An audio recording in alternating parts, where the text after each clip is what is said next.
দেখছি আমার পছন্দ হয়নি, কিন্তু কিন্তু ভালো হয়েছে।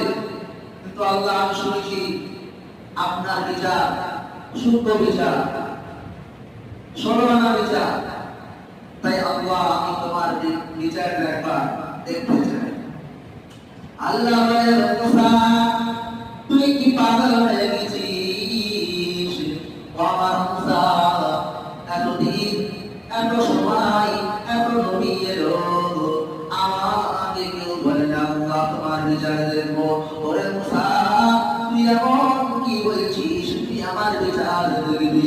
আল্লাহ বলার পরে মুসা আলাইহিস সালাম বলেন, আল্লাহ, অবশ্যই আমি তোমার বিচার দেখবো। তোমার বিচারের জন্য আমি পাগল হয়ে গেছি। আপনার বিচারটা আমি দেখবো। তখন আল্লাহকে ফরিয়াদ করে বলে, আল্লাহ মুসা,